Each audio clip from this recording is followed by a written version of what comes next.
Hi, I'm RJ Laverne with the Davey Tree Expert Company, and today we're going to plant a tree sapling. It's not very hard, but there are a few guidelines that will help you get a perfect tree in your landscape.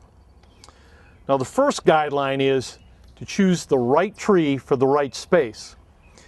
Now, in this location, it's somewhat confined. We've got a building within about 12 feet. We have a garden on this side in about 12 feet. And this area gets some morning sunshine, but is shaded in the afternoon. So the perfect tree would be one that's small and one that doesn't require full sunlight all the time. Well, we've picked just the right species. We have a nice little flowering dogwood that we're going to plant today. It won't get very large. It'll have plenty of space right here. It will have plenty of space for the roots to grow, and it likes a little bit of sun and a little bit of shade. Now, the next important point is to dig the perfect hole for your tree. Now, you might think of a hole as something that's fairly deep and fairly narrow, but what we're digging today for the best chance for our tree to grow looks more like a dinner plate. It's fairly shallow, but it's quite broad. We want to make sure that there's plenty of firm soil underneath the roots to hold the tree at the proper elevation so that it doesn't sink too far into the hole. And we want to make sure that there's plenty of room for those roots to grow out into the landscape. Now, the tree that you're planting may come from the nursery in a pot. It may come as a balled and burlap tree. Or, in this case, we're planting a bare root tree that's come fresh out of the woods. But whether your plant comes from the nursery in a pot or a ball and burlap, or whether it comes directly out of the woods, the rule is always the same. Properly position the tree in the hole so that the root collar, the area where the trunk meets the roots, is a little bit above grade, a little bit above the level of the soil in your yard. So it's also a good idea to get a friend to bring along and help you plant.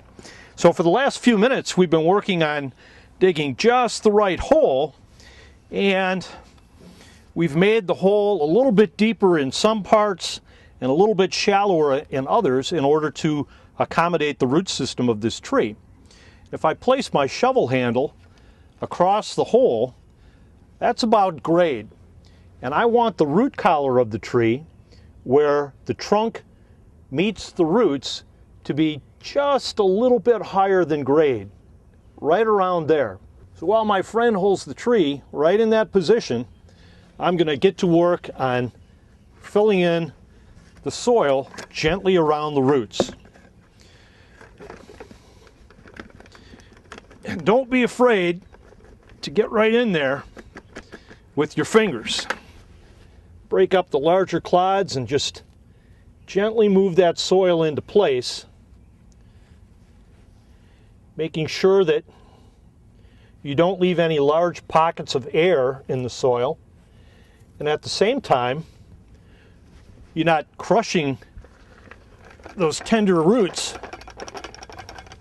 And once you get your fingers in there and start poking the soil around, it becomes pretty obvious where you need to do a little bit more work, a little bit more soil. It starts to feel firm in the ground. Make sure all the roots are covered, but don't cover the root collar. Make sure that that remains fully exposed. So little by little we've added our backfill soil, and we've been careful about breaking up the big clods of soil and easing them in between the roots. So now, if we lay our shovel across,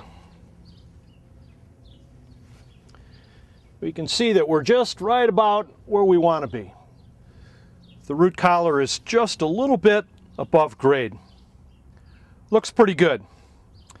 Are we done? Not quite yet. There's a couple of more steps. This little tree, especially since it had bare roots, might be a little bit wobbly for a while. So for maybe a year, certainly no more than that, we're going to want to provide it a little bit of extra support. So I've got these flexible supports, and you'll notice that I'm going to insert them outside of the planting hole where the soil is still firm. And these I can just slide right into the soil, and they move back and forth. And then, to attach the tree to the supports, I have this ribbon material. You'll notice that it's flat. It's not a rope, and it's not a wire. It's flat because I don't want the tree to get damaged as the support system holds it up. And I don't want to tie it tightly around that tree because I can choke the tree and not allow enough water to move up and down the tree from the roots to the leaves.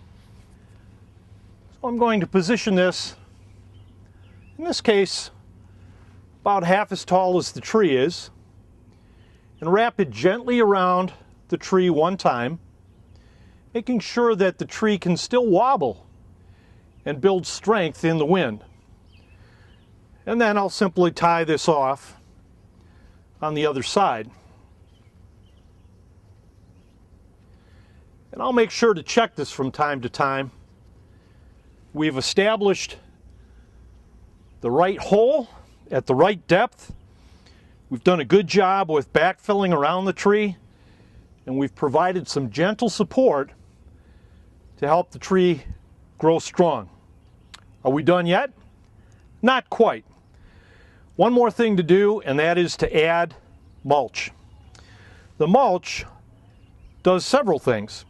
It helps keep the turf from growing up against the tree, and that eliminates the need to have weed whackers and lawnmowers scrape up against the bottom of the tree.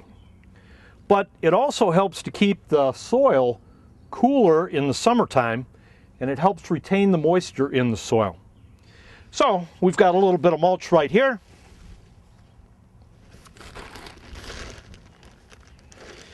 And the secret is that you don't want to cover up that root collar that you so carefully placed in the hole with mulch. Got some good bark trimmings here, and this mulch layer is only going to be about 2 or 3 inches thick.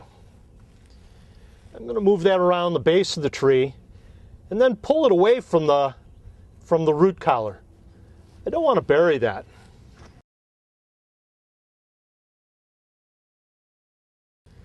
Two or 3 inches of mulch, properly located tree in a good hole, flexible supports. All that remains is for me to get my garden hose and give it a good watering.